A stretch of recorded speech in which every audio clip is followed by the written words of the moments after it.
Year में इतनी मेहनत की है, उसके 884 नंबर उसने कर दिए। हमारी पूरी फैमिली का सेकंड ईयर में उसने students, complete I hope you all will be fine. बहुत मेहनत की है। सब कैसे हैं? ठीक हैं? Are you able to hear me?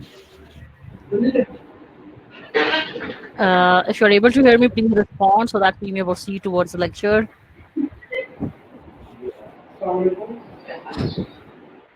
All are fine, all are happy. हाँ जी, मैं अभी थोड़ा काम है। हाँ, थोड़ा निकल So if the रहा voice is clear, हूँ। we will proceed towards the division of the carbohydrates. Today's topic. The one important thing is that yesterday I tried to enter the email addresses of the missing students from the portal. But कि portal पे जो है ना already जो registered होते हैं ना उन्हीं को मैं एंटर कर सकती हूँ। जो सर्च में नहीं ना आएगा जिन लड़कियों का ईमेल एड्रेस, उनको जो है ना I wasn't able to enter. ठीक है, तो जिनका 3 का मेरे ख्याल में ऐड हो गया था, और जो है ना 3 का मेरे ख्याल में जो है ना इट वाज़ लेफ्ट। तो बैकग्राउंड में तो कोई है ही नहीं, ये पता नहीं कहाँ से आवाज़ें आ रही हैं। There is no one. कहीं और तो कोई कनेक्ट वहाँ पे तो नहीं हुआ तुम लोग के उधर? मेरे ख्याल में अगर कॉलेज वाली साइड से इट इज कनेक्टेड तो may be because I am alone here, तो मेरी तो इधर से कोई आवाज जो है नहीं आ रही। खतीजा का हो गया, अक्सा का हो गया, ठीक है। जिनका रह गया है ना वो प्लीज अपने कॉलेज में जो है ना वो सर गनीउल्लाह से या मिस ज़ुबैदा से रब्ता करें, ठीक है। उनको अपने ईमेल एड्रेसेस वगैरह सेंड करें, ये जो है ना वो फिर वहां से एंटर करेंगे तो it should be able. I am also feeling the distortion which is happening in my line.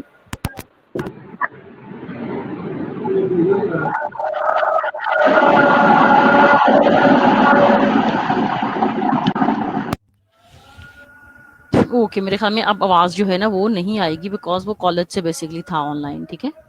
तो आई होप कि अब नहीं आएगी, इट वुड बी ओके। हाँ सिद्रा, जिन्ना कहो कॉलेज से कोई ना कोई ऑनलाइन था, ठीक है। तो ऐसा है कि वो एक लिंक में जाहिर है डेफिनेटली जो हमें सेंड करते हैं, जब हम शेयर करते हैं तो कोई भी इससे ऑनलाइन हो सकता है। अगर मेरा लिंक किसी और के पास है तो someone may get online from this ना। तो जी अब ऐसा है कि जिसका मैं पहले ही बता रही हूँ, before 20th July, before the start of the examination, it is advised कि तुम सब जो है ना अपना वो पोर्टल पे ना एंटर कर लो, ठीक है। और पहले रजिस्टर्ड हो। अगर तुम लोग बाकी सारे सब्जेक्ट्स में हो तो फिर ऐसा नहीं हो सकता कि मैं बायका में तुम लोग को ना एंटर कर सकूं, ठीक है। अपने सही वाले ईमेल एड्रेसेस मुझे भेजो। देखो जिनका होना था सर्च में जो आए थे वो हो गए हैं। उसके लिए मेरे ख्याल में तुम लोग को एक दफ़ा वहाँ पे लॉगिन होना पड़ेगा लाजमी। तो पहले अपने उधर पोर्टल में जाके लॉगिन हो, फिर जो है ना मुझे बताओ, तो वो मेरा ख्याल है कि वो एंट्री हो जाएगी। तो जिन जिनका रह गया है वो इसी तरीके से ना कर लें, और फिर मुझे दोबारा ईमेल एड्रेसेस अपने सेंड करो जिनका रह गया है। I will check it again, ठीक है। अपने ऑफिस से बात करके कि आप वहाँ पे एंटर्ड हो, रजिस्टर्ड हो। If you are registered there already then I will enter you, ठीक है। That is no problem. But if you are not registered there तो फिर मेरे एंटर करने से कुछ नहीं होना, बिकॉज जिन्होंने पोर्टल डिज़ाइन किया बनाया है वहाँ पर रजिस्ट्री पहले ज़रूरी है। सो जी कैसी तैयारी जा रही है तुम लोग के एग्जाम्स की?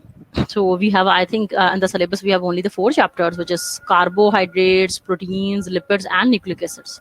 ऐसा ही है ना कि we are working on the 4 chapters. हाँ जी, देखा, मैं इसलिए बता रही हूँ अक्सा, आपका हो गया, ठीक है। नुदरत का हो गया इसी वजह से कि जिनका वहाँ पे एंटर था ऑलरेडी रजिस्टर्ड थे उनका हो रहा है, बट जो वहीं पे रजिस्टर्ड ही नहीं है तो मेरे एंटर करने से कुछ नहीं होना है। तो first go and register there, ठीक है। अपने पहले वो ऑफिस से पहले अपने करो, उसके बाद होगा। जस्ट आप 1 मिनट बस वेट करो।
जी girls, I am back after a call, it was a short call. जी वापस आ जाएं सब। कार्बोहाइड्रेट्स का one of the important topic, ठीक है, तो तुम लोग के एग्जामिनेशन के लिहाज से जो है ना काफी इम्पोर्टेंट टॉपिक है कार्बोहाइड्रेट्स, ठीक है। लेकिन ये है कि मेरी रिवीजन करवाने से नहीं, तुम लोग के अपने पढ़ने से, जब तक तुम लोग 2-3 दफा इसको नहीं ना स्टडी करोगे तब तक समझ नहीं आनी। तो कार्बोहाइड्रेट्स और सैकराइड्स भी, जिसको हम कहते हैं जी पॉलीहाइड्रिक और पॉलीहाइड्रोक्सी अल्कोहल्स हैं, विद एक्टिव कार्बोनाइल ग्रुप, ठीक है, विच में आइदर बी एल्डिहाइड और कीटो। सिंपल अल्फाज में है कि सैकराइड्स भी इनको हम कहते हैं, और इसमें दो ग्रुप्स होते हैं, एक एल्डिहाइड ग्रुप और एक कीटो ग्रुप। दोनों का स्ट्रक्चर लिखा हुआ है HC डबल बॉन्ड O और एक है जी C डबल बॉन्ड O, ठीक है। They also contain those compounds which yield them on hydrolysis. They also contain those compounds which yield them on hydrolysis. इनमें जो है ना ऐसे compounds भी होते हैं जो इनकी हाइड्रोलिसिस से बने, जैसे कि सुक्रोज है ना, तो उसकी हाइड्रोलिसिस से हमें क्या मिलता है, ग्लूकोज और फ्रुक्टोज, ऐसे ही है ना। तो ग्लूकोज और फ्रुक्टोज आर आल्सो कार्बोहाइड्रेट्स, ठीक है। They are made up of minimum 3 carbon atoms, ठीक है, कम से कम इसमें 3 कार्बन एटम होना लाजमी है। और अगर ये जो एल्डिहाइड और कीटो ग्रुप जो है, अगर इसमें जो है ना पहला कार्बन वो फ्री हो तो इसको हम फिर रिड्यूसिंग शुगर्स कहते हैं, ठीक है, रिड्यूसिंग प्रॉपर्टीज शो करेगा। अगर जो पहला कार्बन है कार्बोहाइड्रेट्स का जिसपे फंक्शनल ग्रुप होता है वो किसी के साथ लिंकेज नहीं बना रहा, तो this will be called as a reducing property of the carbohydrates, and such sugars are called as reducing sugars. Sugar with at least one free aldehyde or keto group are called as reducing sugars. जिनमें कोई active group नहीं होता, free group नहीं होता, उसको हम क्या कहते हैं, नॉन रिड्यूसिंग शुगर्स, ठीक है। Sugars having reducing properties mean that they either take away oxygen or donate hydrogen to the compounds they react with. अब रिड्यूसिंग का एक तो ये मतलब भी है, दूसरा एक और चीज भी है कि जो तुम लोगों ने ऑक्सीडेशन रिडक्शन कभी सुना होगा, सुना होगा पहले ऑक्सीडेशन एंड रिडक्शन, कि ऑक्सीजन का मतलब ये होता है एडिशन ऑफ ऑक्सीजन, ठीक है, और रिडक्शन का मतलब होता है एडिशन ऑफ हाइड्रोजन, ठीक है। तो जाहिर है जो रिड्यूसिंग शुगर्स होंगी वो फिर क्या करेंगी, वो क्या करेंगी कि वो ऑक्सीजन को डोनेट भी कर सकती हैं, ठीक है ना, जो रिड्यूसिंग शुगर्स होंगी। लेकिन अगर डेफिनेशन आए तो वो ठीक है, they have the free carbonyl group, aldehyde या अगर वो फ्री कीटो ग्रुप है तो such sugars are called as reducing sugars. और जब ये दो कार्बोहाइड्रेट्स या दो से ज्यादा ज्वाइन करते हैं तो इनके दरमियान एक लिंकेज होती है, जिस लिंकेज को हम क्या कहते हैं, glycosidic linkage. Such linkage is called as glycosidic linkage. Is this clear? अब इसकी classification which is also very important, सबको टिप्स पे याद होनी चाहिए, ठीक है। 3 क्लासेस इसमें मेरे ख्याल में लिखी हुई और हमने 4 की थी, एक हमने की थी डिराइव्ड कार्बोहाइड्रेट्स भी, जी ऐसा ही है ना। तो जो मोनोसेक्राइड्स है ना,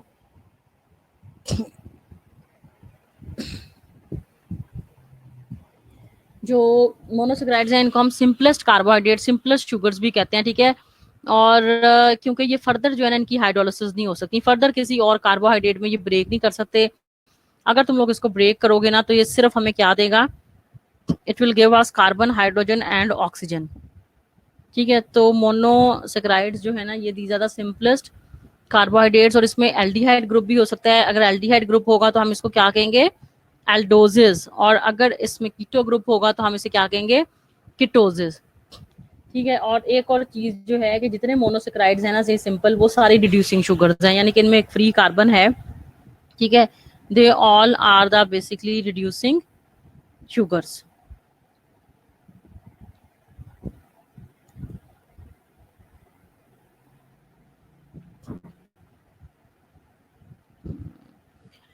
अच्छा जी, इसके अलावा ये टेबल एक दिया हुआ है जिसमें देखो उन्होंने एल्डोजेस और कीटोजेस के पहले जेनेरिक नाम दिए हैं। जेनेरिक नाम का मतलब ये होता है कि जिसमें 3 कार्बन है ना उसको सिंपली आप 3 मीन्स ट्राई, तो उसको हम ट्रायोजिस कह सकते हैं। हाँ, अगर फिर आगे उसकी स्पेसिफिकेशन है, अगर उसमें एल्डिहाइड ग्रुप है तो उसको हम कहेंगे ग्लिसरॉल, उसकी एग्जांपल लिखी हुई है, ठीक है, तो उसकी एग्जांपल है ग्लिसरॉल्डिहाइड। और अगर उसमें कीटो ग्रुप है तो उसकी एग्जांपल क्या है, डायहाइड्रो ऑक्सी एसीटोन। इसी तरह से 4 कार्बन है तो टेट्रोजिस, ठीक है, उसमें एग्जांपल कौन सी है, रिथ्रोज, और थ्रूलोज, ठीक है। एक में एल्डिहाइड ग्रुप है, एल्डोजिस और कीटोजिस, मतलब ये है एक में एल्डिहाइड ग्रुप है और एक में, इस तरह से जी 6 कार्बन है तो हेक्सोजिस, ठीक है, उसमें ग्लूकोज की एक एग्जांपल और एक फ्रुक्टोज की। अब इसकी क्लासिफिकेशन उन्होंने काफी अच्छा एलैबोरेट किया हुआ in the form of the flow chart ना, अगर कभी आए। लेकिन ये लेंथाइडेट्स की सिंपल मोनोसेक्राइड्स, लिगोसेक्राइड्स, डाइसेक्राइड्स, पॉलीसेक्राइड्स और डिराइव्ड कार्बोहाइड्रेट्स, और आगे उनकी एग्जांपल्स लिख दो। इन्होंने सब टाइप्स भी लिखी हुई है ना आगे, जैसे होमो है और हेट्रो है, फिर होमो हेट्रो की भी, लेकिन ये है कि इसमें सारी डिटेल्ड एक क्लासिफिकेशन को उन्होंने एक्सप्लेन कर दिया है। तो टेबल को अगर देखोगे तो दैट विल बी मतलब गुड, कदमों को याद रखने के लिए अच्छा है जो क्लासिफिकेशन इधर बताई हुई है।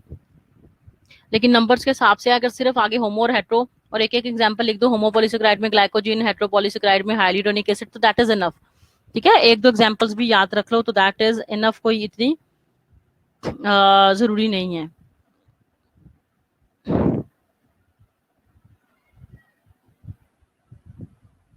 ठीक है। अब जी ग्लिसरॉल्डिहाइड जो है इंपॉर्टेंट हमारे मोनोसेक्राइड, सबसे सिंपलेस्ट, क्योंकि इसमें सिर्फ 3 कार्बन एटम्स होते हैं, ठीक है। एल्डोज हम इसको कहते हैं और इसको हम रेफरेंस शुगर भी कह रहे हैं, ठीक है। सबसे इसमें मतलब कि कम कार्बन एटम्स हैं, 3 कार्बन एटम्स।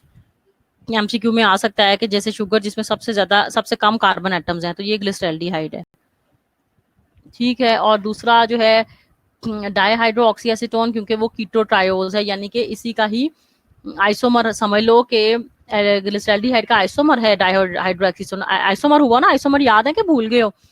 क्योंकि देखो एक में एल्डिहाइड ग्रुप है, एक में कीटो ग्रुप, तो दोनों फंक्शनल आइसोमर्स हैं। It is produced and utilized in the breakdown of the glucose to the glycolysis. अब जो डाईहाइड्रोक्सी एसीटोन है ना, उसका काम ये है कि बॉडी में जब ग्लूकोज यूज होता है, कंज्यूम होता है, जिसको हम ग्लूकोज की ऑक्सीडेशन कहते हैं, इस प्रोसेस को कहते हैं ग्लाइकोलाइसिस, यानी कि ग्लूकोज का टूटना। क्योंकि जब ग्लूकोज टूटेगा तो फिर हमें मिलेगी एनर्जी, ठीक है। ग्लूकोज जब ब्रेक होगा तो फिर हमें मिलेगी बेसिकली एनर्जी। तो इसमें जो है ना ये डाईहाइड्रो ऑक्सी एसीटोन वहां पे बेसिकली यूज होता है जब ग्लूकोज ब्रेक होता है उस पाथवे में। एरिथ्रोज जो है जी उसमें 4 कार्बन एटम्स हैं। It is produce during the breakdown of the glucose, ये भी जो है ना मेटाबॉलिज्म में ही जो बेसिकली है ना रिथ्रोज प्रोड्यूस होता है। और उस मेटाबॉलिक एक साइकिल है हमारी बॉडी का, बेसिकली जब ग्लूकोज मेटाबोलाइज होता है। देखो मेटाबॉलिज्म का मतलब ये है, हाँ तुम लोगों ने तो कार्बोहाइड्रेट खाने में खा लिए, लेकिन बॉडी में जाके वो खाना जो है ना वो रोटी रहता है, ना वो चावल रहना है, ना उसने दाल रहना है, ना उसने गोश्त रहना है, उसने उसके कंपोनेंट्स में चेंज हो जाना है। अगर तो देखो अगर रोटी है तो उसमें कार्बोहाइड्रेट्स हैं, तो उसने कार्बोहाइड्रेट में चेंज हो जाना है, यानी कि उसमें ग्लूकोज होगा, उसमें ग्लैक्टोज होगा, उसमें स्टार्च होगा, ठीक है ना। अगर वो मीट है तो जाहिर है उसमें प्रोटीन होगा, उसमें अमाइनो एसिड्स होंगे, तो बॉडी में जाके तो उसमें वो ब्रेक हो जाएंगे। तो ये सारा प्रोसेस कहलाता है मेटाबॉलिज्म, और इसके कई साइकिल हैं, सिर्फ एक ही नहीं होता, ठीक है। तो इसी तरह से ग्लूकोज का टूटने को ग्लाइकोलाइसिस, इसी तरह ग्लूकोज का एक और पाथवे है जिसको हम एचएमपी शंट कहते हैं। बस नाम रखो, याद कर, रिथ्रोज जो है ना वो एचएमपी शंट में यूज हो रहा है, बस दैट्स इट। इसी तरह से जी राइबोज है, राइबोज इट इज एल्डोपेंटोज, यानी कि इसमें 5 कार्बन है और इसमें एल्डिहाइड फंक्शनल ग्रुप है, ठीक है। And the body it is produce through the HMP shunt, बस इतना ही जितना लिखा हुआ है, ठीक है।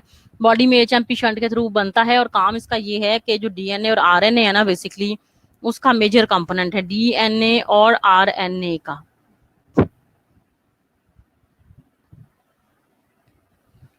इसके अलावा है जी राइबोलोज, जाइलोज, जाइलोलोज, ये इन सब में जो है ना वो कीटो ग्रुप है, और ये भी एचएमपी शंट के थ्रू बॉडी में बन रहे हैं, ठीक है।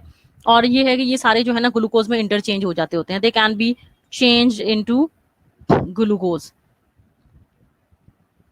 अच्छा जी, इसके अलावा है जी सबसे इंपॉर्टेंट जो है ग्लूकोज है। ग्लूकोज जो है इसको हम एल्डो हेक्सोज भी कहते हैं, इसको हम डेक्सट्रोज भी कहते हैं, क्योंकि डी साइड पे रोटेट करता है। मेन शुगर है ह्यूमन बॉडी की, फर्स्ट लाइन ऑफ न्यूट्रिशन है, एनर्जी हमें प्रोवाइड कर रहा है, ठीक है। और इसको सेल्स के अंदर ले जाने के लिए बॉडी में एक हार्मोन होता है जिसका नाम है इंसुलिन, ठीक है। Insulin is the basically hormone which is present in the body.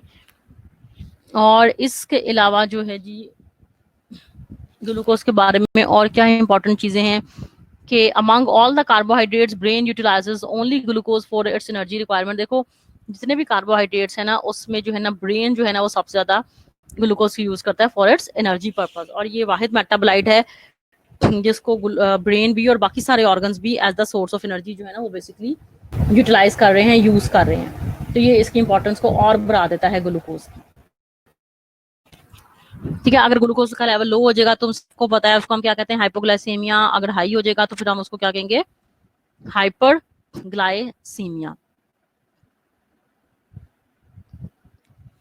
अच्छा जी, उसके बाद है जी आपका नॉर्मल ब्लड ग्लूकोज लेवल, तुम सबको पता है 8 to 100, 100 से 120 रैंडम, और वो फास्टिंग। ठीक है, जो खाना खाने के बगैर है फास्टिंग, जो खाने के 2 घंटे बाद हैं वो रैंडम, जो तुम लोग मुझसे ज्यादा शायद जानते हो। ठीक है ना।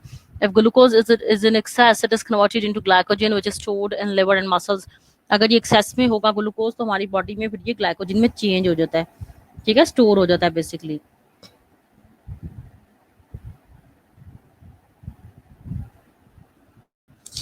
अपॉन ऑक्सीडेशन, ये जो हमने बात की थी कि ऑक्सीडेशन और रिडक्शन से क्या बनता है ग्लूकोज की ना। Upon oxidation glucose form sugar acid. जब ग्लूकोज की ऑक्सीडेशन होती है तो ये इसमें एल्डिहाइड ग्रुप होता है ना ग्लूकोज में, लेकिन जब ऑक्सीडेशन होगी ना तो ये चेंज हो जाएगा बेसिकली, किसमें ये चेंज हो जाएगा, बेसिकली ये चेंज हो जाएगा एसिड्स में। ठीक है, ग्लूकोयूरोनिक एसिड बन जाएगा या ग्लूकोनिक एसिड बन जाएगा। ठीक है, अगर तो ऑक्सीडेशन कार्बन नंबर 1 पे हो रही है तो it will change into gluconic acid. अगर कार्बन 6 पे हो रही है तो ग्लूकोयूरोनिक एसिड, राइट। और अगर दोनों पे हो रही है साइमल्टेनियसली तो this is called as glutaric acid.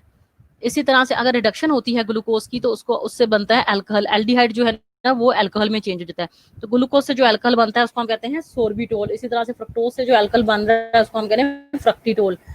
Mannose से जो अल्कोहल बन रहा है उसको हम कह रहे हैं मैनिटोल। तो naming will be according to the names of the monosaccharides. Glucose produces NADPH2 through HMP pathway. HMP pathway के थ्रू ग्लूकोज जो है ना वो NADPH2 बनाता है। ये इसी तरह से याद रखना है। और NADPH2 का फायदा ये है कि बॉडी का ये मेजर रिडक्टेंट है, यानी कि चीजों को रिड्यूस रखने के लिए बड़ा इंपॉर्टेंट है NADPH2। और स्पेशली ग्लूटाथायोन को भी ये रिड्यूस फॉर्म में रखता है NADPH2। ग्लूटाथायोन भी आएगा आगे ना, तो उसको रिड्यूस फॉर्म में रखता है NADPH2। और ग्लूकोज जो है यूरिन में अपेयर नहीं होती, बट इट में बी अ साइन। अगर अपेयर हो तो इसका मतलब क्या है कि बंदे को जो है ना वो डायबिटीज मेलाइटस हो सकती है। जी आवाज आ रही है सबको? यहाँ तो ऑल क्लियर ना, यू कैन चेक। आवाज जो है सबको आ रही है?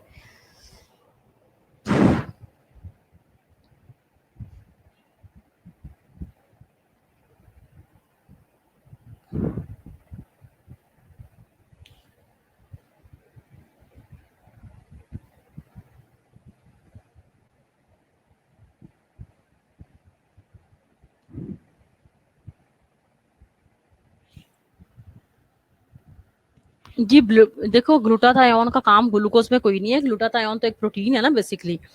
ग्लूकोज का काम ये है कि बॉडी में ग्लूटाथायोन अगर अपनी रहेगी ना रिड्यूस फॉर्म में, अगर अपनी रिड्यूस फॉर्म में रहेगी ना ग्लूटाथायोन, तो फिर ये अपनी रिड्यूस फॉर्म में जब होती है तो रेड ब्लड सेल्स को हीमोलाइसिस से बचाती है। ठीक है, अब ग्लूटाथायोन को रिड्यूस किसने करना है, रिड्यूस फॉर्म में कौन रखेगा इसको? रिड्यूस फॉर्म में इसको रखने के लिए ग्लूटाथायोन को क्या होता है, रिड्यूस फॉर्म में रखने के लिए इसको NADPH2 चाहिए। अब NADPH2 कहाँ से आना है? NADPH2 बेसिकली ग्लूकोज लेके आ रहा है। ठीक है, बॉडी में समझ आ गई है कि ग्लूटाथायोन एक ट्राइपेप्टाइड है। ठीक है, 3 अमीनो एसिड वाली प्रोटीन है जो कि रेड ब्लड सेल्स को हीमोलाइसिस से बचाती है। ठीक है, और ग्लूटाथायोन को जो है ना वो रिड्यूस फॉर्म में रहने के लिए अगर होगी तो ये रेड ब्लड सेल को हीमोलाइसिस से बचाएगी। रेड ब्लड सेल्स हीमोलाइसिस से बचेंगे तब जब ग्लूटाथायोन रिड्यूस फॉर्म में होगी। तो ग्लूटाथायोन को रिड्यूस फॉर्म में रखने के लिए हमें चाहिए है बेसिकली NADPH2। और NADPH2 बॉडी में कहाँ से आएगा? ये बेसिकली आएगा NADPH2 बॉडी में आएगा ग्लूकोज के मेटाबॉलिज्म से। ठीक है, तो ये बेसिकली लिंक है ग्लूटाथायोन का और बेसिकली NADPH2 का। ठीक है, अब ये है रिडक्शन में हाइड्रोजन रिड्यूस नहीं करेगा हीरा जुल्फिकार। रिडक्शन में ये है कि एडिशन ऑफ हाइड्रोजन को हम कह रहे हैं रिडक्शन। एडिशन ऑफ हाइड्रोजन यानी कि जो एल्डिहाइड ग्रुप है उसमें जब हाइड्रोजन की एडिशन हो जाएगी ना तो एल्डिहाइड जो है ना वो अल्कोहल में चेंज हो जाएगा ग्रुप। ठीक है, एडिशन से तो अल्कोहल में चेंज हो जाएगा, तो फिर एंड पे ओल आएगा, यानी कि ग्लूकोज था तो सॉर्बिटोल, मैनोज है तो मैनिटोल। ठीक है, नहीं, देखो ग्लूटाथायोन जो है वो रेड ब्लड सेल्स को हीमोलाइसिस से बचा रही है ना, ये ठीक है। क्यों, क्या मतलब? वो रिड्यूस रिड्यूस ग्लूटाथायोन ही होगी ना जो लगा रहे होंगे। अच्छा जी, अब तुम लोग आ जाओ। और क्या है जी, ग्लूटाथायोन का लिखा हुआ है, इट इज अ ट्राइपेप्टाइड, ठीक है। और एंटीऑक्सीडेंट है बॉडी का, ठीक है। एंटीऑक्सीडेंट जो है तोड़ फोड़ से बचाते हैं, ठीक है। स्पेशली रेड ब्लड सेल्स को हीमोलाइसिस से बचा रहा है। डीएनए जो है ना उसकी रिपेयर में, उसकी सिंथेसिस में भी बड़ा इंपॉर्टेंट रोल प्ले कर रहा है। तो ग्लूटाथायोन के ढेर सारे फायदे हैं जो कि इस टेबल में लिखे हुए हैं। लेकिन ये है कि ये बेसिकली ग्लूटाथायोन जो है यूजिंग NADPH2, देखो लिखा भी हुआ है कि NADPH2 को as a electron carrier use करती है। NADPH2 को जब यूज करेगी तो फिर ही अपने फंक्शन सारे परफॉर्म करेगी। तो इसलिए NADPH2 का बनना बहुत ज्यादा इंपॉर्टेंट है। और NADPH2 बॉडी में बना रहा है ग्लूकोज, ये यहाँ पे लिंक है इनका। ठीक है जी, इज इट क्लियर?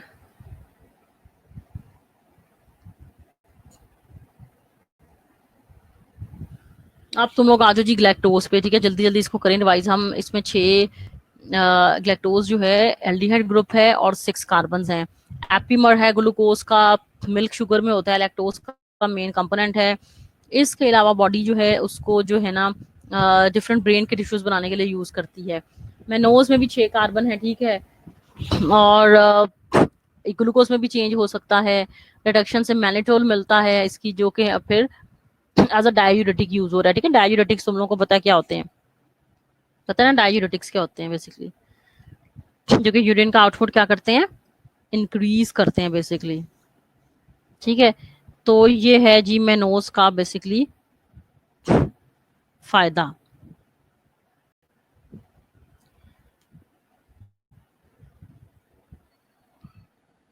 इसके अलावा ऐसा है कि फ्रुक्टोज है, कीटो हेक्सोज है। देखो इसमें भी 6 कार्बन है लेकिन इसमें कीटो ग्रुप है, ठीक है। इसको हम जो है लेवुलोज भी कहते हैं। इसके अलावा सारी शुगर से ये मीठी है। हनी में सबसे ज्यादा फ्रुक्टोज होता है। लेकिन ग्लूकोज की तरह जो है ना, इसको ना इंसुलिन की जरूरत नहीं होती। इसी वजह से जो शुगर के पेशेंट्स हैं वो क्या कर सकते हैं कि इसको इजीली कंज्यूम कर सकते हैं, फ्रुक्टोज को, ठीक है। और मेल्स में जो है ना वो जो मेल्स के स्पर्म्स हैं बेसिकली वो भी इसको as a source of energy use करते हैं, फ्रुक्टोज को। आप जल्दी से जी हम आ जाते हैं बेसिकली डाइसैकेराइड्स पे, ठीक है। तो disaccharides on hydrolysis, disaccharides produces 2 monosaccharides. Di का मतलब 2 है। जब इनकी हाइड्रोलिसिस होती है तो हमें 2 मोनोसैकेराइड मिलते हैं, ठीक है।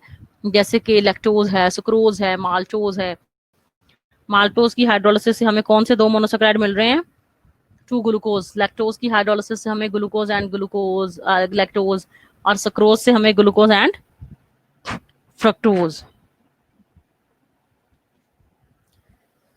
अच्छा जी, इसके बाद है जी एप्टीमर। देखो एप्टी, तुम लोग कार्बोहाइड्रेट्स मुझे लगता है पढ़े चढ़े कोई नहीं है जब से हमने जो है ना वो पढ़ाया हुआ कार्बोहाइड्रेट्स।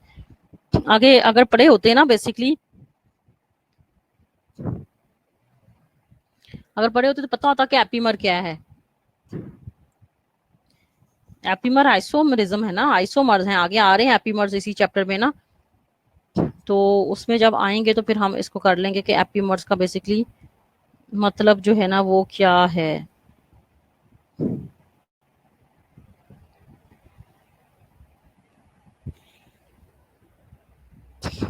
अच्छा जी, इसके बाद है जी maltose which is also called as a fruit sugar, इसको हम कहते हैं।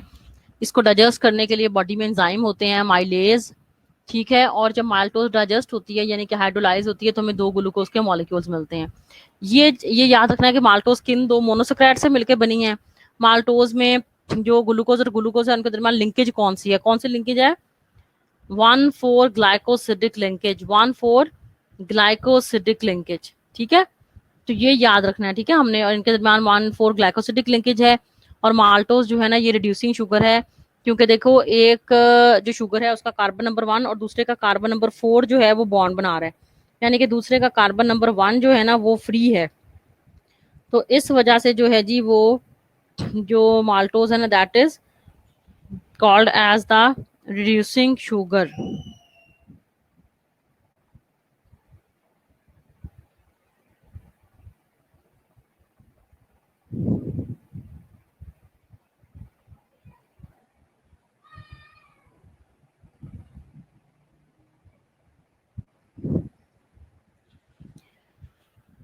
अच्छा जी, ये अब स्ट्रक्चर जो है ना वो एग्जाम्स नहीं, epimers are not basically mirror images of each other, ठीक है, they are enantiomers which are mirror images of each other, ठीक है। Epimers are basically not the mirror images of each other, ठीक है, एपिमर्स नहीं है एक दूसरे के mirror images.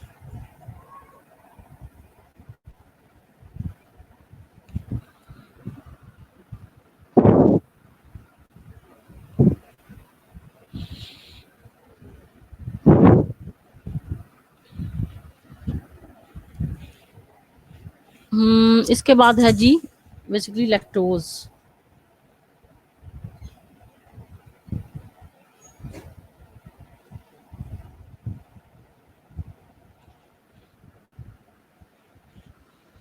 Lactose is called as milk sugar. Lactase present in the intestine hydrolyzes the lactose and yields the glucose and galactose, ठीक है। Milk sugar है और ये जो है बेसिकली जो लैक्टोज है बेसिकली इसमें दो हमारे पास मोनोसेक्राइड हैं, एक ग्लूकोज और एक ग्लैक्टोज, ठीक है। The structure is given. Glucose का मैंने कहा था, लेकिन जो है ना तुम लोग लाजमी जो है ना वो स्ट्रक्चर याद रखो। द टू मोनोसेक्राइड्स, इसमें आप बीटा 1,4 ग्लाइकोसिडिक लिंकेज है, ठीक है, beta 1,4 glycosidic linkage.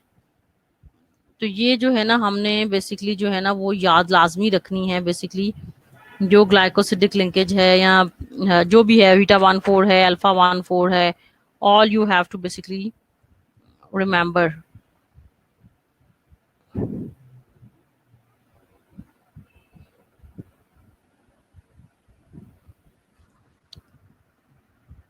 Since the linkage between the two aldehyde is between carbon 1 and carbon 4, so lactose is also a reducing sugar। जो lactose है वो भी जो है that is a reducing sugar।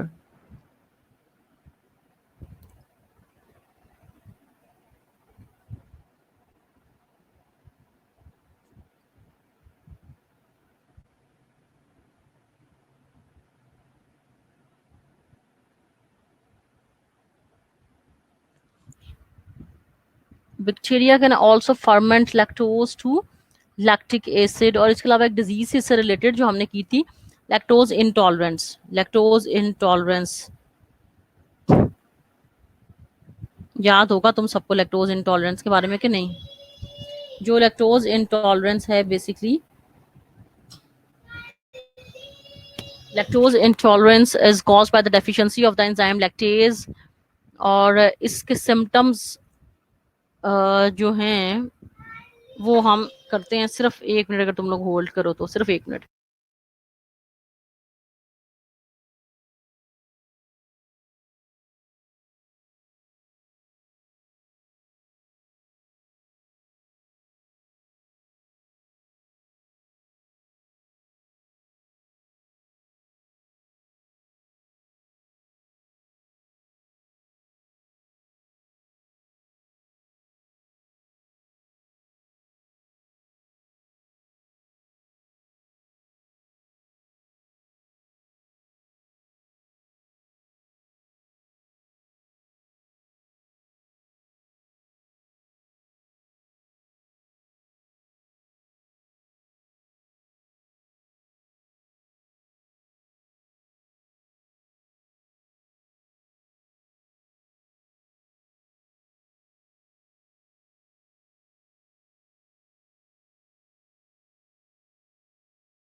O sorry sorry sorry, मैंने ना basically इसको mic जो है ना वो मेरा बंद हो गया था बेसिकली हाथ लगने की वजह से। आई थिंक कि जो है ना it is clear now. Is it clear now? Is it clear now? Mike got close accidentally, basically. जी, is it clear?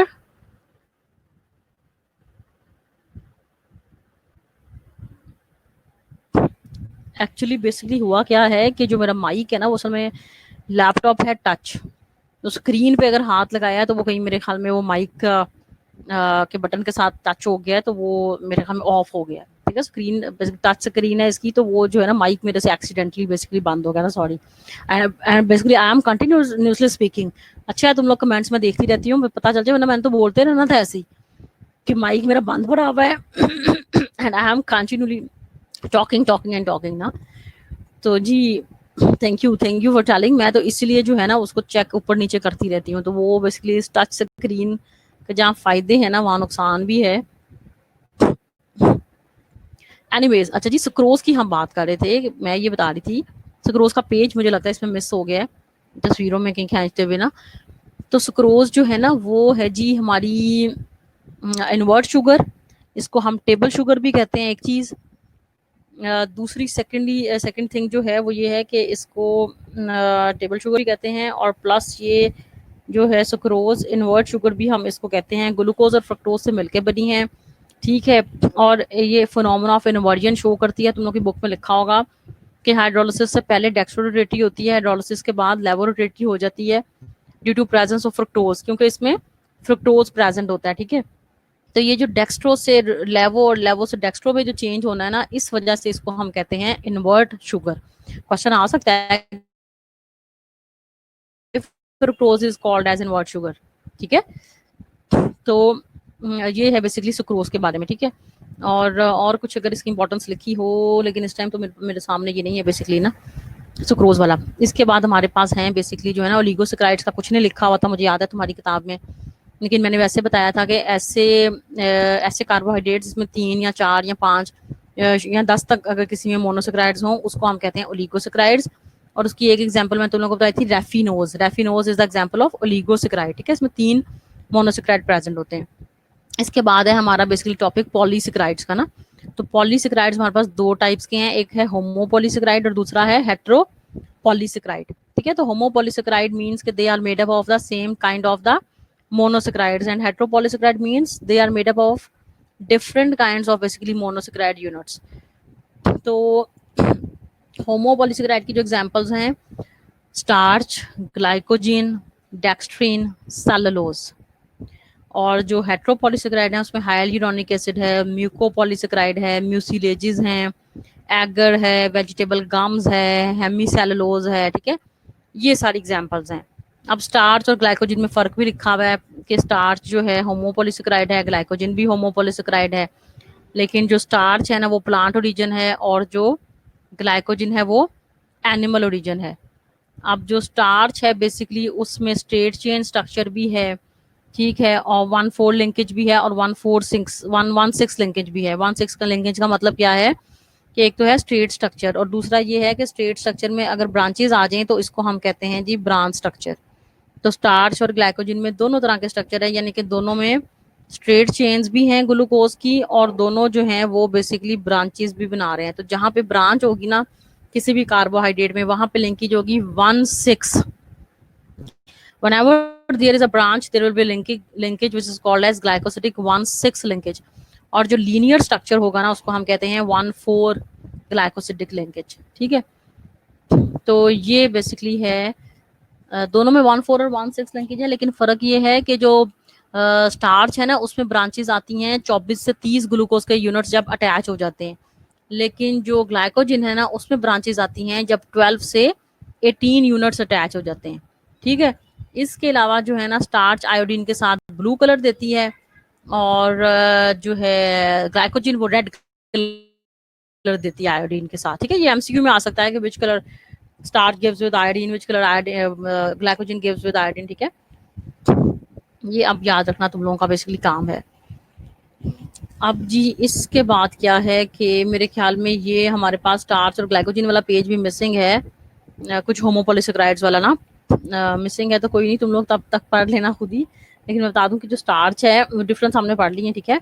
स्टार्च जो है वो प्लांट ओरिजिन की है और होमोपोलिसैकेराइड है। सेलुलोज सब में स्टार्च, सेलुलोज, ग्लाइकोजन, डेक्स्ट्रिन सब में ग्लूकोज के यूनिट्स होते हैं जो ज्वाइन करके होमोपोलिसैकेराइड बनाते हैं, ठीक है। मेरे ख्याल है 10-15 मिनट की तुम लोग ब्रेक करो, 5-6 बजे मिलते हैं नमाज पढ़ के वापस। और ये स्टार्च वाला जरा पढ़ो, ग्लाइकोजन वाला। हम तो यहीं से स्टार्ट करेंगे जो हमारे पास है, हेट्रोपोलिसैकेराइड म्यूसिलेजेस वाला ना।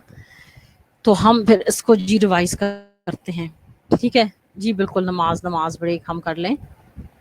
हाँ, स्ट्रेट चेन इसलिए बोला है मरियम, सुन लो, स्ट्रेट चेन इसलिए बोला है कि ये देखो ना कि ये सपोज मॉलिक्यूल्स ग्लूकोज के हैं, मैं जी से लिख रही हूँ, ठीक है। जी ग्लूकोज, ठीक है, जी फॉर ग्लूकोज। तो अगर ये ग्लूकोज ग्लूकोज ग्लूकोज ये सीधी लाइन में अगर अटैच है ना, इस तरह इनके दरमियान जो लाइन है ना वो लिंकेज है, तो वो लिंकेज है वन फोल्ड लिंकेज, ठीक है। तो अगर तो ये स्ट्रेट चेन में है ना, तो इसको हम कह रहे हैं कि जी ये वन फोल्ड लिंकेज है और ये सीधी लाइन में ज्वाइन हुए में है।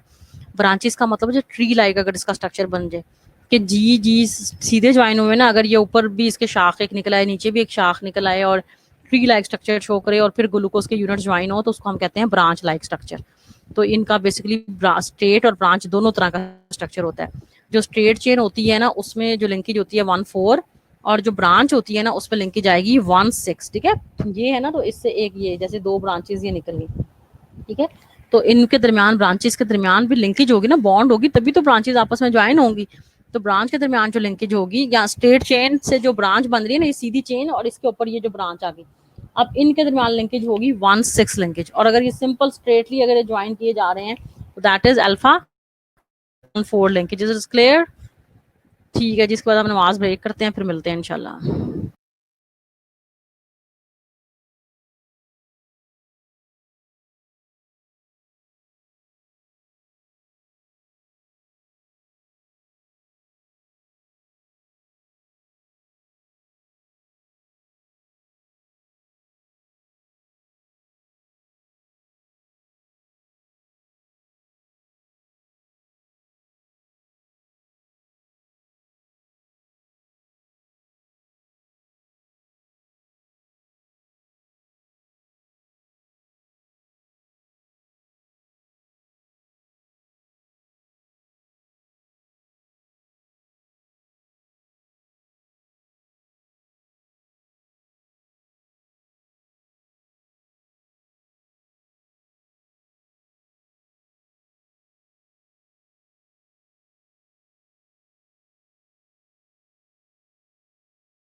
जी लड़कियों लड़कियों तुम लोग वापस आ गई हो class? Are you back?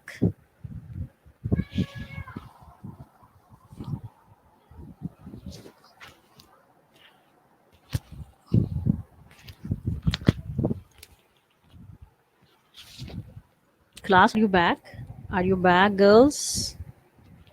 No voice क्यों? अब बताओ, आर यू बैक? आवाज आ रही है मेरी? मेरे ख्याल में सुमैया शाहिद को मेरी आवाज आ रही है, बाकियों को भी आनी चाहिए, ठीक है? आई थिंक सो कि तुम लोगों को मेरी वॉइस अब क्लियर होगी, ठीक है? अच्छा जी, चलो जी, वापस जल्दी से इसको रिवाइज कर ले। मैंने कहा था कि ये एक दो पेजेस जिसमें नहीं है, शायद जो है ना वो पिक्चर्स ली तो थी सारी, पता नहीं अब इसमें आए नहीं है फाइल में, बिकॉज मैंने नहीं ली। तो इसमें हम हेट्रोपॉलीसेकेराइड से ना स्टार्ट कर रहे हैं, ठीक है? हेट्रोपॉलीसेकेराइड की जब हाइड्रोलिसिस होती है तो हमें डिफरेंट जो है ना वो ये देता है basically monosaccharide units, and monosaccharide units. इसका मतलब ये है कि जो हेट्रोपॉलीसेकेराइड्स है ना उसमें एक जैसे मोनोसेकेराइड नहीं होते, एक जैसे इसमें मोनोसेकेराइड नहीं होते, ठीक है? और इसमें और भी चीजें हो सकती हैं कार्बोहाइड्रेट्स के अलावा। जो हेट्रोपॉलीसेकेराइड्स है ना इसमें देखो, जैसे ग्लूकोयूरोनिक एसिड हमने पढ़ा है, वो भी इसका हिस्सा हो सकता है, ठीक है? इसमें प्रोटीन्स भी कुछ शामिल हो सकती हैं साथ में कार्बोहाइड्रेट्स के साथ। हेट्रो मीन्स डिफरेंट, ठीक है? एक तो मोनोसेकेराइड डिफरेंट होते हैं, दूसरा ये है कि और भी चीजें जो है ना वो इसमें डिफरेंट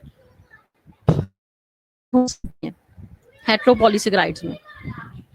तो जी इसकी एग्जांपल्स में म्यूसिलेजेस हैं, हेमीसेलुलोज है और म्यूकोपॉलीसेकेराइड है। म्यूसिलेजेस में आ रहा है एगर। एगर नॉन डाइजेस्टिबल है। नॉन डाइजेस्टिबल का मतलब ये है कि आप इसे खा नहीं सकते एगर को, ठीक है? आप एगर को खा नहीं सकते हो, ठीक है? This is non digestible.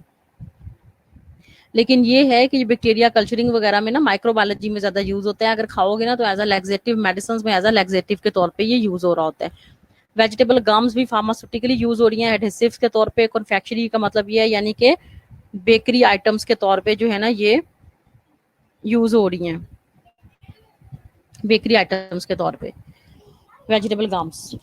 इसके बाद है जी आपका पैक्टिन्स। पैक्टिन्स भी जेलीज में यूज हो रही है। इसके अलावा मैंने तुम लोगों को शायद बताया था कि जितने भी जो है ना आपके फ्रूट्स वगैरह जो होते हैं ना उनका गुद्दा जो है ना सेंट्रल पार्ट, उसका मेजर पोर्शन है बेसिकली पैक्टिन्स, वहां पे ये बेसिकली यूज हो रहे हैं। फ्रूट्स के अंदर बेसिकली प्रेजेंट होते हैं पैक्टिन्स, ठीक है? इसका प्लांट ओरिजिन है, प्लांट सोर्स है पैक्टिन्स का।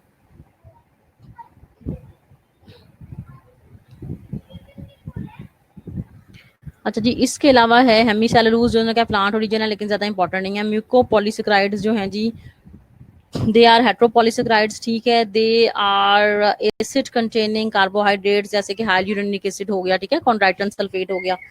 तो इनमें जो है ना कार्बोहाइड्रेट्स हमने पढ़ा है ना तुम लोगों ने कि ऑक्सीडेशन से एसिड बन जाते हैं, तो ये बेसिकली एसिड कंटेनिंग है। इसमें अब important one is hyaluronic acid, ठीक है? This one of the important hyaluronic acid. Hyaluronic acid जो है जी ये मैंने पहले भी तुम लोगों से डिस्कस किया था कि जो हाइल यूरोनिक एसिड है basically it is present in skin in high concentrations. It act as a cementing agent. जो बैक्टीरिया की एंट्री है ना हमारी स्किन में उसको बेसिकली ये प्रिवेंट करता है, स्किन में बैक्टीरिया की एंट्री को प्रिवेंट करता है। और लेकिन जो ऑइंटमेंट्स वगैरह होती है ना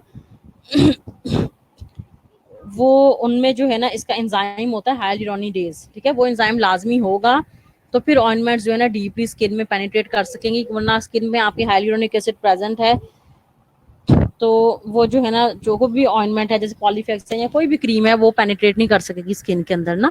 जो अच्छी क्रीम्स है उनमें देखो ऊपर होगा एंजाइम जरूर लिखा होगा हाइलुरोनिडेज। तो ये बैक्टीरिया एंट्री से बचाता है यानी कि इन्फेक्शन से बचाता है। इसके अलावा जी साइनोवाइल फ्लूइड में प्रेजेंट है, जॉइंट्स में। इसके अलावा ये आई में प्रेजेंट है, सेमिनल फ्लूइड में प्रेजेंट है, ठीक है? यही सारे इसके फंक्शंस हैं और ये आ भी जाता होता है अक्सर हाइलुरोनिक एसिड के फंक्शंस क्या हैं। इसके अलावा हेपरिन है जो नेचुरल एंटीकोगुलेंट, तुम सबको पता है। ब्लड ग्रुप पॉलीसेकेराइड्स हैं जो रेड ब्लड सेल्स और गैस्ट्रिक म्यूसिन और सलाइवा में प्रेजेंट होते हैं, ठीक है? और ये बेसिकली जो ए बी ओ हमारा ब्लड ग्रुप ए किसी का बी है ना, ये कार्बोहाइड्रेट्स बेसिकली वहां पे इंपॉर्टेंट है, उसको वहां पे एज अ एंटीजन के तौर पे काम करते हैं, ठीक है? डिराइव्ड कार्बोहाइड्रेट्स, अगर कार्बोहाइड्रेट्स में कोई मॉडिफिकेशन हो जाएगी तो जो कार्बोहाइड्रेट बनता है उसको हम कहते हैं डिराइव्ड कार्बोहाइड्रेट, जैसे कि sugar acid. They are the oxidation products of glucose, जिसकी हमने अभी बात पहले भी की है शुगर एसिड्स की, कि जब ग्लूकोज की ऑक्सीडेशन हो कार्बन 1 पे तो ग्लूकोहिरोनिक एसिड बनता है। कार्बन 6 पे हो तो ग्लूकारिक एसिड, और अगर 1 और 6 दोनों पे हो रही है तो फिर क्या बनेगा, ग्लूको 1 और 6 दोनों पे आ रही, फिर ग्लूकारिक एसिड बनेगा, ठीक है ना। तो इसी तरह से अगर मेनोज है तो मेनो यूरोनिक एसिड, ठीक है। फ्रुक्टोज है तो फ्रक्टो यूरोनिक एसिड, एंड में एसिड जो है ना आ जाएगा। इसी तरह से जी अल्कोहल्स जब इनकी ऑक्सी रिडक्शन हो तो फिर जो है ना रिडक्शन से बनते हैं बेसिकली अल्कोहल। जैसे ग्लूकोज है तो सॉर्बिटोल, मैनोज है तो मैनिटोल, ठीक है। ये हमने पहले भी बेसिकली जो है ना वो बात हमने कर चुके हैं हम पहले भी ये बात। अमाइनो शुगर्स कार्बोहाइड्रेट्स में अगर अमाइन ग्रुप जो NH2 ग्रुप है ना, अगर हम उसको रिप्लेस कर दें किसी भी अमोनिया से, ठीक है, NH2 से अगर हम रिप्लेस कर दें तो ऐसी कार्बोहाइड्रेट्स को हम कहते हैं बेसिकली अमाइनो शुगर्स, ठीक है। अब इसका नाम भी चेंज हो जाएगा। जैसे ग्लूकोज में अगर तुम लोग ऐड करोगे ना तो उसको हम कहेंगे ग्लूकोसा अमाइन, ठीक है। अगर ग्लूकोज में हमने ऐड किया है अमाइन NH2 ग्रुप तो ग्लूकोसा अमाइन, फ्रक्टोज में ऐड किया तो फ्रक्टोसा अमाइन, मैनोज में ऐड किया तो मैनोजा अमाइन। इसी तरह से इसकी नेमिंग जो है ना वो चेंज हो जाएगी। इसके अलावा है डीऑक्सी शुगर्स, ठीक है। तो जी जो डीऑक्सी शुगर्स हैं उसका मतलब क्या है कि उनमें से ऑक्सीजन जो सेकंड कार्बन पे OH ग्रुप है ना उसकी जगह पे क्या लगाया हुआ है, बेसिकली उसकी जगह बेसिकली जो OH ग्रुप है ना वहां से ऑक्सीजन को रिमूव कर दिया गया है। सिर्फ सेकंड कार्बन पे जो OH ग्रुप है कार्बोहाइड्रेट के स्ट्रक्चर में वहां पे ऑक्सीजन को डिलीट कर दिया गया है। तो ऐसी शुगर्स को हम कहते हैं डीऑक्सी शुगर्स, और ये DNA का मेजर हिस्सा है डीऑक्सी शुगर्स।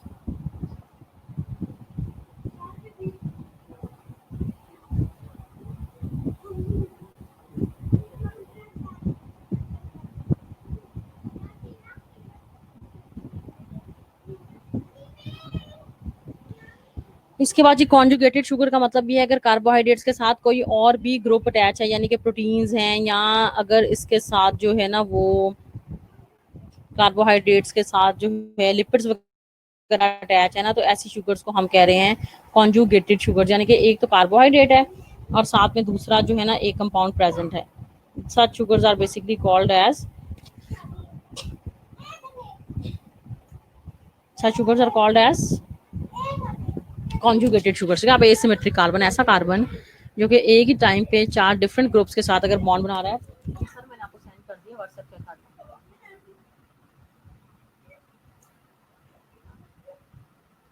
ठीक हो गया, ठीक हो गया,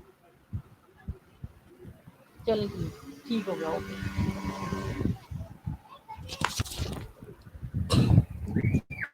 जी। अच्छा जी, एसिमेट्रिक कार्बन ऐसा कार्बन जिसमें एक ही टाइम पे जो है ना 4 डिफरेंट के साथ अगर बॉन्ड बना रहा है ग्रुप्स के साथ, तो उसको हम कह रहे हैं बेसिकली एसिमेट्रिक कार्बन।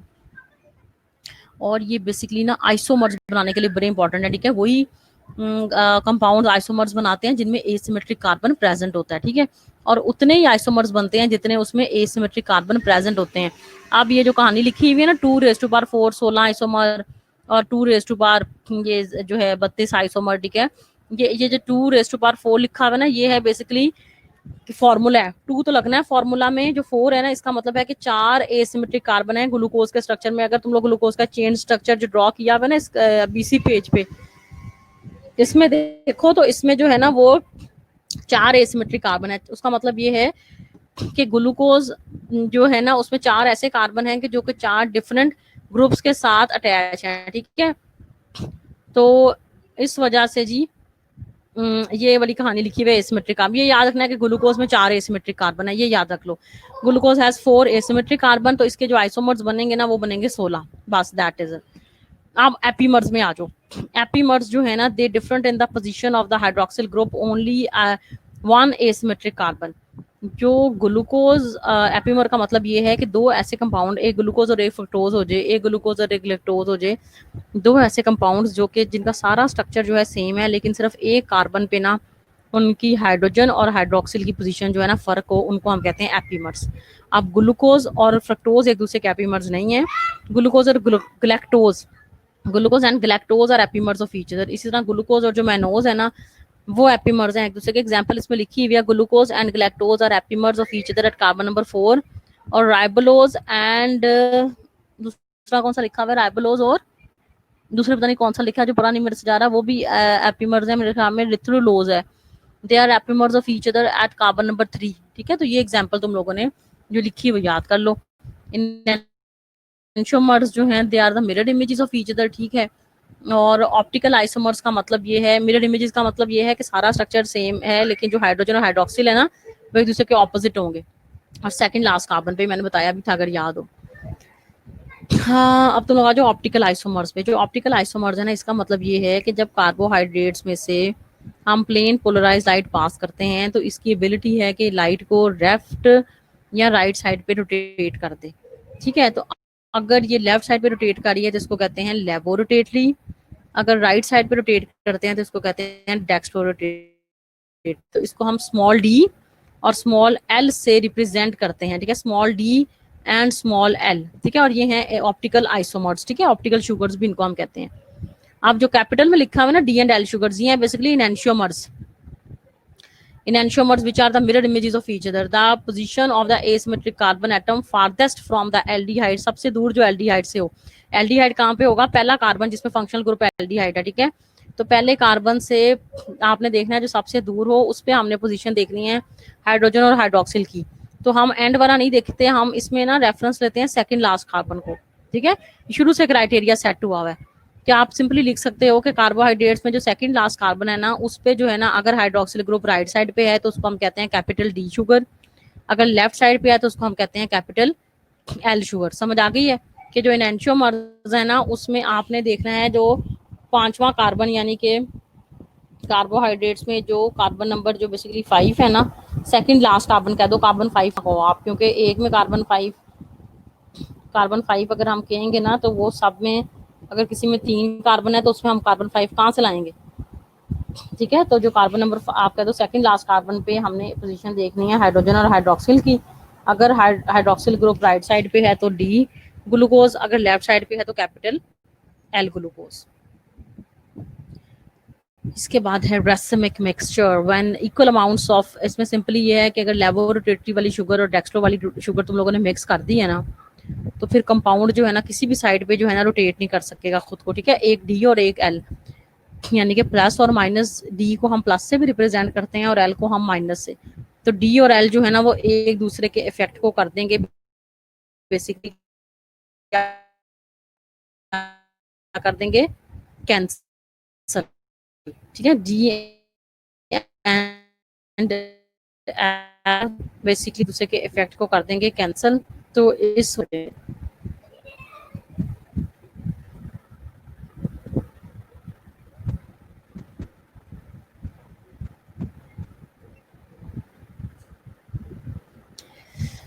अच्छा जी, इसके बाद है हमारे पास जो मीजो कंपाउंड्स है ना वो भी ऐसा ही है, मिलता जुलता इससे बिल्कुल। ठीक है, कि इसमें भी जो है ना मीजो कंपाउंड्स ऐसे कंपाउंड्स होते हैं बेसिकली जो कि in spite of having asymmetric carbon do not rotate the plane polarized light due to phenomena of internal compensation। ठीक है ना, मीजो कंपाउंड्स में भी डी और एल जो है ना दोनों प्रेजेंट होते हैं। ठीक है, उस रेसिमिक मिक्सचर में तो हमने मिक्स कर दिया ना डी और एल को। ये ऐसा कंपाउंड है जिसमें नेचुरली दोनों प्रेजेंट हैं, डी शुगर भी और एल शुगर भी, तो दोनों एक दूसरे के इफेक्ट को कैंसिल कर देंगे। तो इस वजह से ये शुगर किसी भी साइड पे लाइट को रोटेट नहीं कर सकेगी। ठीक है, इसको हम कहेंगे मीजो कंपाउंड। बस जितना लिखा है ना बस उतना तुम लोगों ने इसमें याद कर लेना है। इसके अलावा रिंग स्ट्रक्चर है जी मोनोसेक्राइड का, रिंग स्ट्रक्चर जो मोनोसेक्राइड का है जी, मोनोसेक्राइड रिंग स्ट्रक्चर में भी एग्जिस्ट करते हैं। ठीक है, और अगर तो एल्डिहाइड वाला मोनोसेक्राइड रिंग बनाएगा तो उसको हम कहते हैं हेमी एसिटाल रिंग, और अगर कीटो ग्रुप जिसमें होगा ना वो रिंग बनाएगा ना कार्बोहाइड्रेट। ठीक है ना, कार्बोहाइड्रेट में कीटो ग्रुप भी है और एल्डो ग्रुप भी है। अगर एल्डो ग्रुप वाला रिंग बना रहा है तो उसको आप कह रहे हो हेमी एसिटाल, अगर कीटो ग्रुप वाला रिंग बना रहा है तो उसको हम क्या कह रहे हैं, हेमी केटाल। ठीक है, इसके अलावा pyranose and furanose ring structure. ठीक है, जो आपका 6 कॉर्नर रिंग है ना उसको हम कहते हैं पायरानोज, यानी कि ऐसा रिंग जिसके 6 कोने हो तो उसको हम कहते हैं पायरानोज रिंग, और ऐसा रिंग जिसके 5 साइडेड हो, 5 कॉर्नर्स हो, ठीक है, उसको हम कहते हैं फ्यूरानोज रिंग। बस ये याद कर लो, 5 corner ring is called as furanose, 6 corner ring is called as pyranose. Anomeric carbon का मतलब वही है कि पहला कार्बन जिसमें एल्डिहाइड और कीटो ग्रुप प्रेजेंट है, उसी को हम कह रहे हैं एनोमेरिक कार्बन।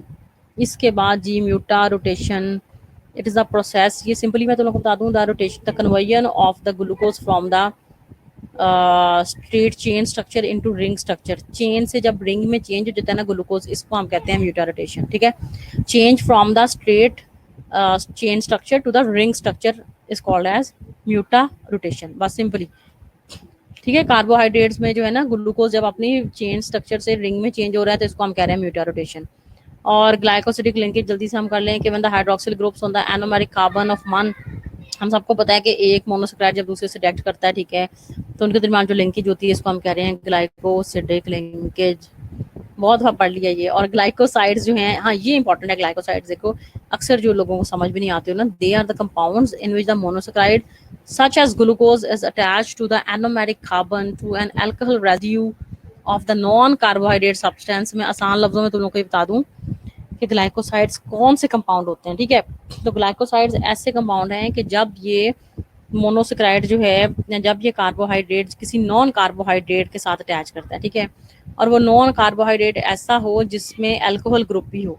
ठीक है, तो नॉन कार्बोहाइड्रेट के जो अल्कोहल ग्रुप के साथ जब कार्बोहाइड्रेट अटैच करते हैं ना, तो उस नॉन कार्बोहाइड्रेट को जो कि अल्कोहल ग्रुप दे रहा है कार्बोहाइड्रेट को लिंकेज बनाने के लिए, उस नॉन कार्बोहाइड्रेट को बेसिकली हम कहते हैं aglycone. Carbohydrates simply attached to alcohol residue of the non carbohydrate substance are called as glycosides। ठीक है, कार्बोहाइड्रेट्स का जो पहला कार्बन एनोमेरिक कार्बन जब किसी नॉन कार्बोहाइड्रेट के अल्कोहल रेजिड्यू के साथ अटैच करता है ना, तो इसको हम कहते हैं ग्लाइकोसाइड्स। फिर वो कार्बोहाइड्रेट बन जाता है ग्लाइकोसाइड्स। और जो नॉन कार्बोहाइड्रेट, कोई प्रोटीन हो सकती है, कोई अल्कोहल यानी कि मैथनॉल अल्कोहल हो सकता है, एथनॉल हो सकता है, मैथनॉल हो सकता है, जो अपना अल्कोहल ग्रुप देगा ना कार्बोहाइड्रेट को, उसको हम कहते हैं ए ग्लाइकॉन। इनकी एग्जांपल्स ग्लाइकोसाइड्स की ये है कि ये बेसिकली मेडिसिनल इंपॉर्टेंस इनकी बहुत है, जैसे कि डिजिटैलिस जो नेचुरली अकरिंग है, और ओबेन वगैरह जो कि बेसिकली कार्डिक जो है थेराप्यूटिक्स में यूज होते हैं। ठीक है, कार्डिक ग्लाइकोसाइड्स भी हम इनको कहते हैं। तो ये तुम लोग रिपीट कर देती हूँ दोबारा कि जब जो है जी जो ग्लाइकोसाइड्स हैं इसमें ऐसे कंपाउंड्स जिसमें मोनोसेक्राइड जैसे कि ग्लूकोज जो है ना वो अटैच होता है किसी नॉन कार्बोहाइड्रेट के अल्कोहल के साथ। जब ग्लूकोज किसी नॉन कार्बोहाइड्रेट के अल्कोहल के साथ अटैच होता है ना, या उसके साथ लिंकेज बना लेता है, तो उस ग्लूकोज को फिर हम ग्लूकोज नहीं कहेंगे, उसको हम ग्लाइकोसाइड कहेंगे। समझ आ गई? और जो नॉन कार्बोहाइड्रेट जिसने अपना अल्कोहल ग्रुप दिया है ना ग्लूकोज को, उसको हम कहते हैं ए ग्लाइकॉन। और इनकी इंपॉर्टेंस ये है कि ये थेराप्यूटिक इंपॉर्टेंस है। ठीक है, ये हार्ट की डिजीजेस वगैरह में यूज होते हैं। ठीक है, जैसे कि ओबेन, और इसकी एग्जांपल है डिजिटैलिस। ठीक है, डिजिटैलिस एंड ओबेन। ये है जी तुम लोगों का कार्बोहाइड्रेट्स का चैप्टर, जिसको हमने जल्दी से किया है रिवाइज। लेकिन जब तक खुद तुम लोग नहीं ना करोगे तब तक जो है ना इसका फायदा जो है ना वो कोई नहीं है।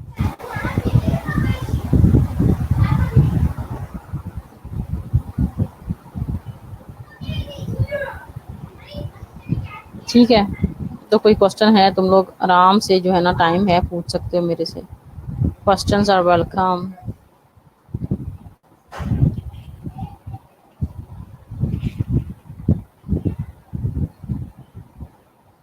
ठीक है, तो कुछ प्लांट्स में नेचुरली भी ग्लाइकोसाइड्स होते हैं, जैसे डिजिटैलिस लिखा है ना तो वो एक प्लांट का ही नाम है। ठीक है, और ओबेन वगैरह जो है ना वो मेडिसिन है जिससे बनती है दवाई वगैरह। ठीक है, तो ग्लाइकोसाइड्स नेचुरली भी प्रेजेंट होते हैं। आप जो भी सवाल हैं तुम लोग जो है ना जी वो एक ग्लाइकॉन जो है और अल्कोहल दे रहा है ना ग्लूकोज को, उसको हम कह रहे हैं ग्लाइकॉन। जल्दी से सवाल जवाब जो भी हैं तुम लोग तो सुनते रहो, बोला तो मैंने है जल्दी से पूछो। और मैंने पहले ही दोबारा भी क्लियर कर दिया, जिनके जो है ना वो है नहीं ना वो लिंक लर्निंग पोर्टल पे, प्लीज ईमेल एड्रेसेस रजिस्टर्ड नहीं है वो प्लीज रजिस्टर कर लो सबसे पहले, दैट इज इम्पोर्टेंट। ठीक है, और एग्जाम्स की तैयारी करो अच्छी सी। ठीक है, और जो क्वेश्चंस हैं you can ask simply any questions you can ask.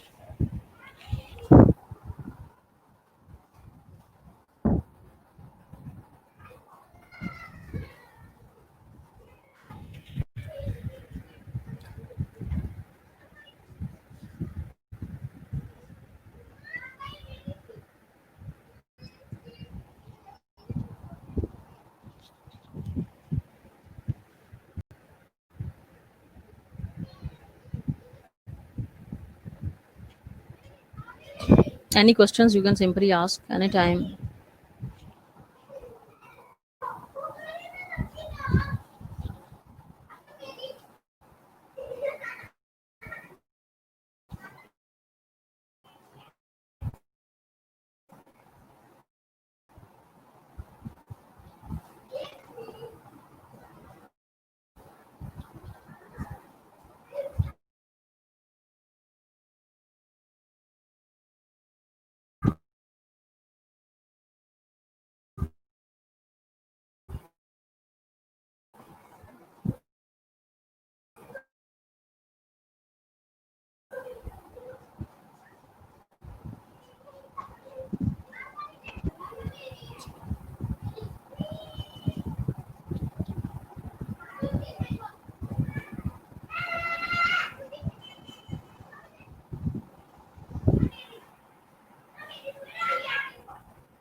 Class पे क्वेश्चन है, तुम लोग इजीली पूछ सकते हो class. If there are any questions you can simply ask.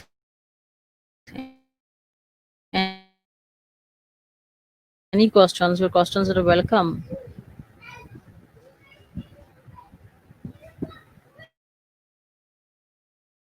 Any ring structure देखो, रिंग स्ट्रक्चर मैंने तुमको ड्रॉ करके मेरे ख्याल पहले भी बताया हुआ है तुमको, ठीक है. तो आई होप कि इसमें नहीं, स्ट्रक्चर तो लाजमी करो, रिंग भी करो, चाहे नेट से ले लो रिंग स्ट्रक्चर वगैरह, ठीक है. तो दूसरा ये है कि एससी क्यूज जो है ना वो तुम लोगों के शायद एक दो हों, वैसे ज़्यादा चांसेस नहीं है, ठीक है. एससी क्यूज के ज़्यादा जो है ना वो चांसेस बेसिकली नहीं है एससी क्यूज के.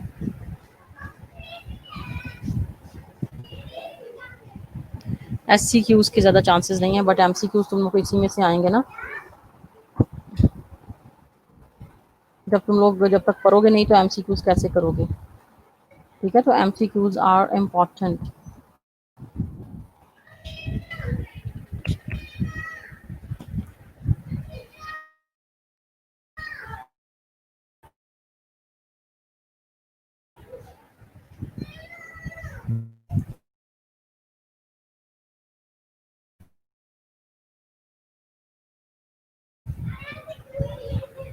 तो नहीं होता तो कार्बन ग्रुप को हमने क्या करना ग्रुप होता है, ये तुम्हें किसने कह दिया. प्रोटीन नॉन कार्बोहाइड्रेट है, प्रोटीन में भी तो कार्बन है, अमाइनो एसिड्स में कार्बन नहीं है.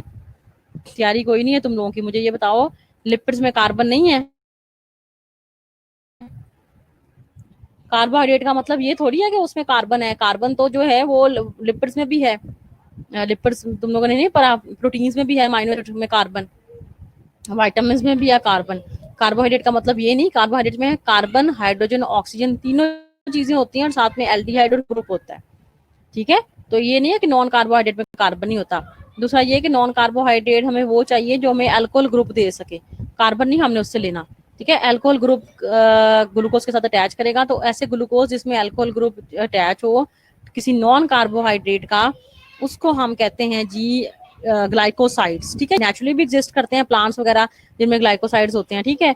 और ये आर्टिफिशियली मेडिसिनल इंपॉर्टेंस भी इनकी काफी ज्यादा है, ठीक है.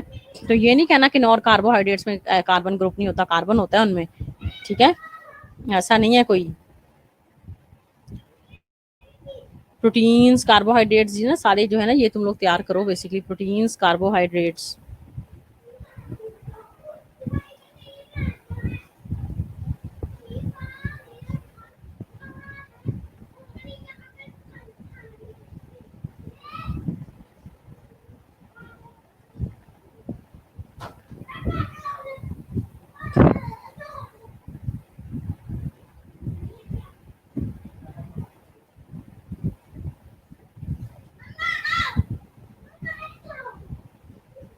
ठीक है class, if there any questions you can ask. नहीं मैंने कब कहा लिपिड्स को याद करो, लिपिड्स को भी याद करो, ठीक है. लिपिड्स को भी याद करो, ठीक है. तो मुझे बता देना ग्रुप में ना नेक्स्ट वेडनेसडे हमने कौन सा जो है ना वो तैयारी करनी है, रिवाइज करना है नेक्स्ट वेडनेसडे, ठीक है. मुझे बता देना. तो नेक्स्ट वेडनेसडे जो है ना मुझे बता देना, फिर हम वो रिवाइज कर लेंगे. और अगर तुम लोग के कोई क्वेश्चंस हैं तो you can simply ask.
You can simply ask if there is any question.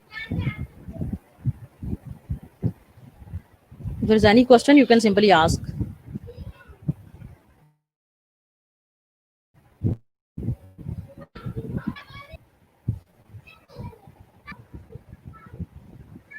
जी, और जो क्वेश्चंस हैं तुम लोग इजीली पूछ सकते हो.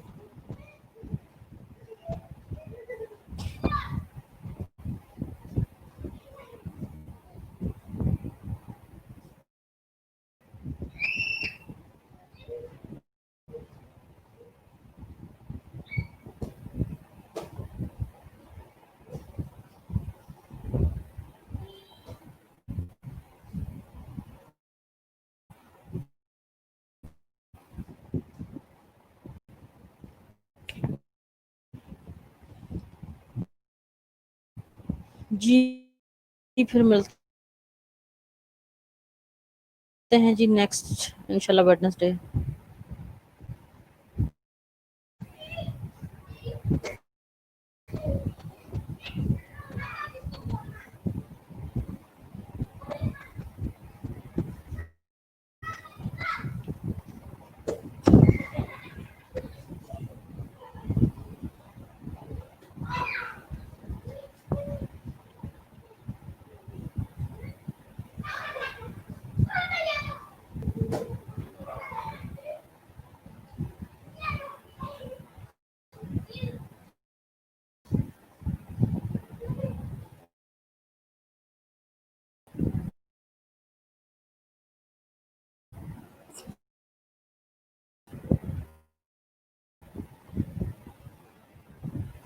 एंड पे यही क्वेश्चन है कि आप कौन से क्वेश्चन देंगी.